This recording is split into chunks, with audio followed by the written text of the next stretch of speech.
A partir de 2026, a forma como viajamos de avião vai passar por uma das maiores transformações das últimas décadas. E atenção, não estou falando de truques para arrumar a mala. Estou falando de mudanças que afetam seu passaporte, seu dinheiro e até a maneira como você entra em outro país. Fique comigo até o final, porque hoje vamos decifrar juntos esse novo mapa das viagens. Essa frase não é para criar suspense à toa, é um aviso real. Durante anos, nos acostumamos a um ritual bem definido: check-in, controle de segurança, portão de embarque.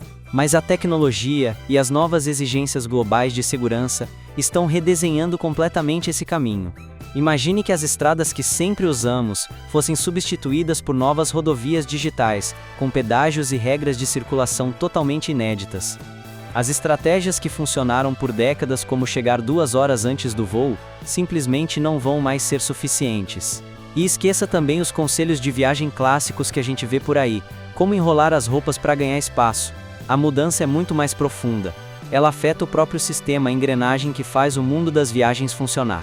Estamos falando de novas barreiras digitais, controles biométricos, autorizações que precisam ser obtidas antes mesmo de sair de casa, e que, se não forem respeitadas, podem encerrar sua viagem antes de ela começar. Imagine ter um embarque negado para a Europa, ou precisar pagar uma taxa absurda para um simples voo doméstico dentro dos Estados Unidos.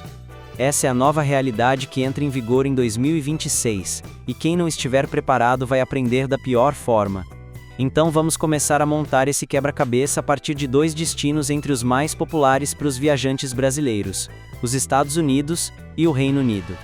Viajar para lá sempre exigiu um certo nível de preparação, claro, mas agora novas barreiras estão sendo implementadas. E o mais surpreendente é que elas não são físicas. Não são muros, elas são digitais, automáticas e, em alguns casos, muito caras. Vamos descobrir a primeira. Comecemos pelos Estados Unidos e por uma sigla que por muito tempo pareceu uma lenda urbana para quem viaja: o Real ID. Durante anos, essa regra foi como um fantasma anunciado, adiada, depois anunciada de novo, a ponto de muita gente achar que ela nunca sairia do papel.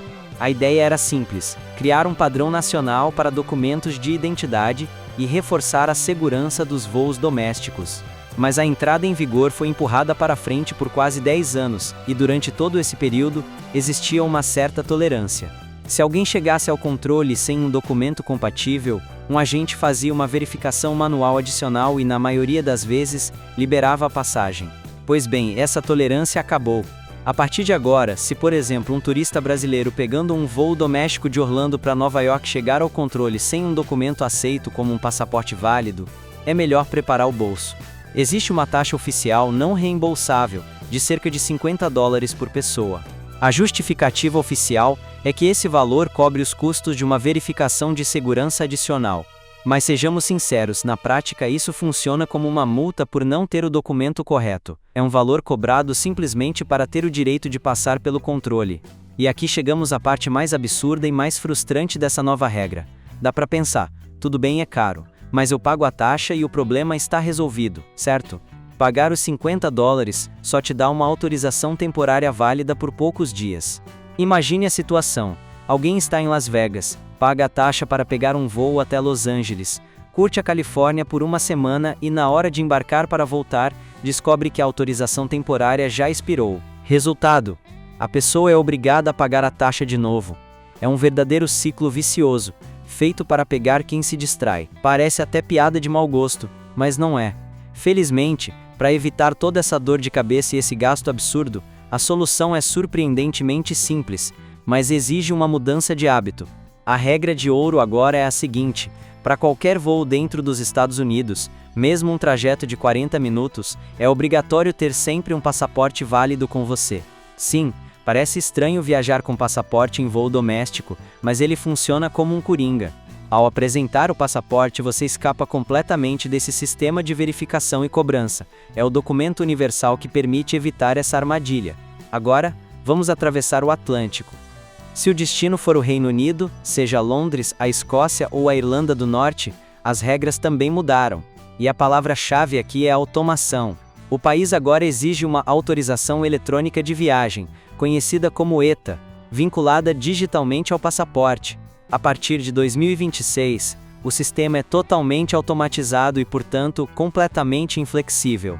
Imagine a cena. Você chega ao balcão de check-in de bom humor, mas esqueceu de solicitar essa autorização. O agente da companhia aérea tenta emitir seu cartão de embarque e o sistema simplesmente mostra uma tela vermelha com a recusa. Não adianta discutir. Não adianta explicar. Não há nada que um ser humano possa fazer. O sistema decide. E aqui está a armadilha que pega até os viajantes mais experientes. Muita gente pensa: eu não vou visitar o Reino Unido, só vou fazer uma conexão de 2 horas no aeroporto de Londres para seguir para outro país. Isso não muda nada. A autorização eletrônica também é obrigatória para passageiros em trânsito, segundo o sistema de imigração britânico. A partir do momento em que você desce do avião, mesmo permanecendo na área internacional do aeroporto, você está tecnicamente em solo britânico. Portanto, se o seu voo para a Irlanda, por exemplo, faz escala em Londres, essa autorização é absolutamente obrigatória. Ignorar esse detalhe é garantia de perder o voo ao sair do Reino Unido para entrar na Europa continental, no famoso espaço Schengen, que inclui grandes destinos turísticos como Portugal, Espanha, França ou Itália. A transformação é ainda mais radical. Aqui, estamos claramente diante do fim de uma era. Sabe aquele pequeno prazer de colecionar carimbos no passaporte, cada um contando uma história de viagem? Pois é, pode se despedir disso. A fronteira se torna digital. E isso muda absolutamente tudo. Vamos olhar essa comparação de perto porque ela é a chave para entender essa nova realidade. Antes, o controle era quase artesanal. Um agente de imigração pegava seu passaporte, colocava um carimbo com a data e estava resolvido. O cálculo dos 90 dias de permanência permitida para turistas muitas vezes era feito no olhômetro. Um carimbo meio ilegível aqui, uma data um pouco confusa ali, e ainda existia uma margem de interpretação. A partir de 2026, essa zona cinzenta desaparece completamente. A subjetividade acabou. O novo sistema se baseia na biometria. Dados faciais e impressões digitais criam um dossiê eletrônico extremamente preciso, que registra o segundo exato da entrada e da saída. Qualquer dia a mais, mesmo por um simples erro de cálculo, ficará registrado para sempre no histórico digital do viajante. Então, como isso vai funcionar na prática ao chegar a aeroportos como Lisboa ou Paris? Esqueça a fila para falar com um agente. Você será direcionado a uma fileira de totens eletrônicos. A interação passa a ser com a máquina. Primeiro, você escaneia a página de identificação do passaporte. Depois, posiciona o rosto para o reconhecimento facial. E, por fim, registra as impressões digitais de 4 dedos da mão direita.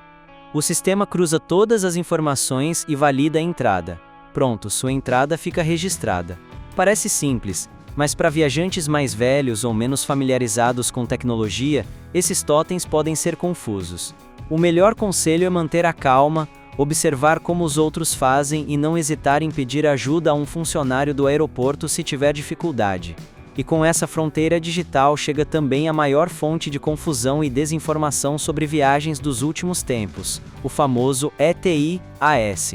Você provavelmente já viu manchetes alarmistas dizendo que agora será preciso ter visto para viajar para a Europa. Fique tranquilo, não é bem assim. É essencial entender exatamente o que é o ETIAS.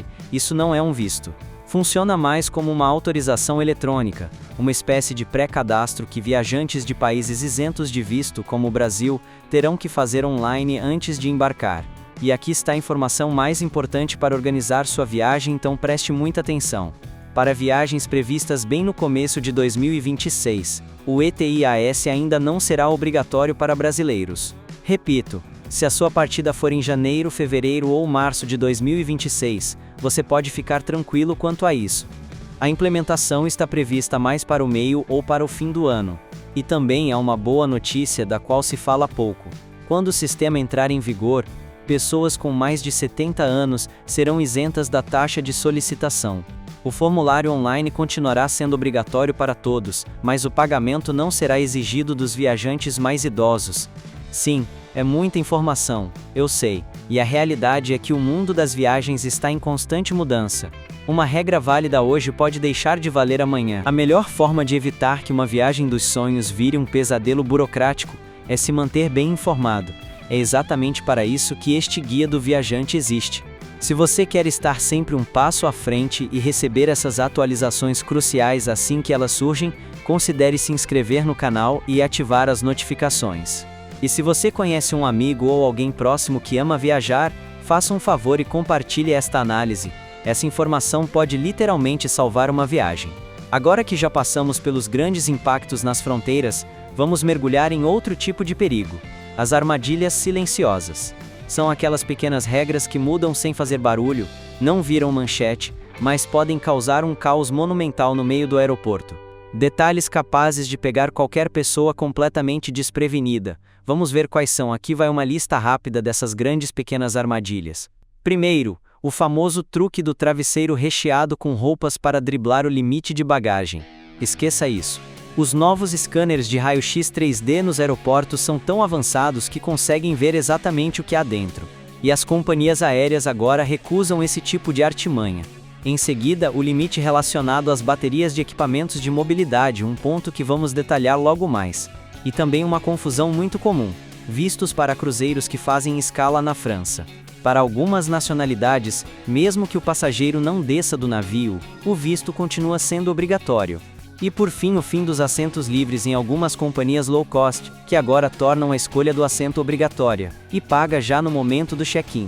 Agora vamos focar por um instante nas baterias, porque esse ponto afeta diretamente a acessibilidade e a autonomia de muitos passageiros. A partir de 2026, um novo limite global extremamente rigoroso passa a valer para baterias de íon lítio. Equipamentos de mobilidade, como scooters elétricos usados por pessoas com mobilidade reduzida, entram nessa regra. O limite máximo será de 300 Wh. E aqui o problema é sério. Muitos modelos populares comprados alguns anos atrás ultrapassam essa capacidade. E a regra é simples: se a bateria estiver acima do limite, ela não viaja. Não há discussão, nem negociação possível no portão de embarque. A única solução é verificar as especificações técnicas da bateria com vários meses de antecedência e, se necessário, providenciar uma nova que esteja dentro das normas. Mas fique tranquilo, 2026 não traz apenas mais regras e mais custos. O novo cenário do transporte aéreo também reforça de forma significativa os direitos dos passageiros. E conhecer essas regras é ter poder. É a melhor forma de se proteger contra abusos e garantir que uma viagem continue sendo justa. Vamos ver como essas novas normas podem jogar a nosso favor. Um dos avanços mais importantes para passageiros no Brasil, na França e na União Europeia diz respeito ao direito ao reembolso em dinheiro. A regra é clara: se um voo atrasar mais de 5 horas, o passageiro tem o direito de desistir da viagem e solicitar o reembolso integral da passagem. E atenção a um ponto essencial: a companhia aérea é obrigada a devolver o dinheiro. Seja por estorno no cartão, crédito em conta ou transferência, muitas vezes ela vai tentar oferecer vouchers ou créditos para uma viagem futura. Mas nada obriga o passageiro a aceitar isso. O direito é receber o dinheiro de volta, não um crédito imposto. Existe ainda outra proteção extremamente poderosa: a regra do transporte comparável. Imagine que alguém escolheu um voo especificamente porque o avião era de grande porte e tinha banheiros acessíveis para cadeiras de rodas. Mas, na hora do embarque, a companhia troca a aeronave por um modelo menor, mais estreito, sem essas adaptações. Até pouco tempo atrás, o passageiro praticamente ficava sem alternativa.